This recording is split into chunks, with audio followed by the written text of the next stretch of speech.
Hey guys, it's Earl here. We've got Brian behind the camera. So here at PRI, we're debuting our new chassis harness. Now, this is PDM based, so there's no need for fuses or relays. Everything's controlled by the solid state PDM right here.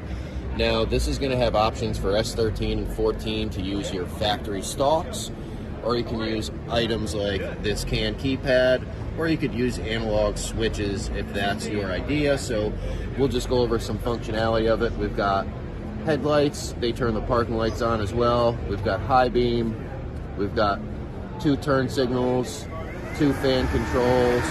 We've also got a fuel pump that we're simulating with the light. It's got wiper control. We've got a brake switch here just to simulate a pedal. So pretty much this is going to be all you need to get your stripped down car road legal so that you can kind of street it. It'll help you out. You'll be able to pull your factory harness out of the vehicle, clean the whole car up a lot, and hopefully you guys will stop by our booth and check it out.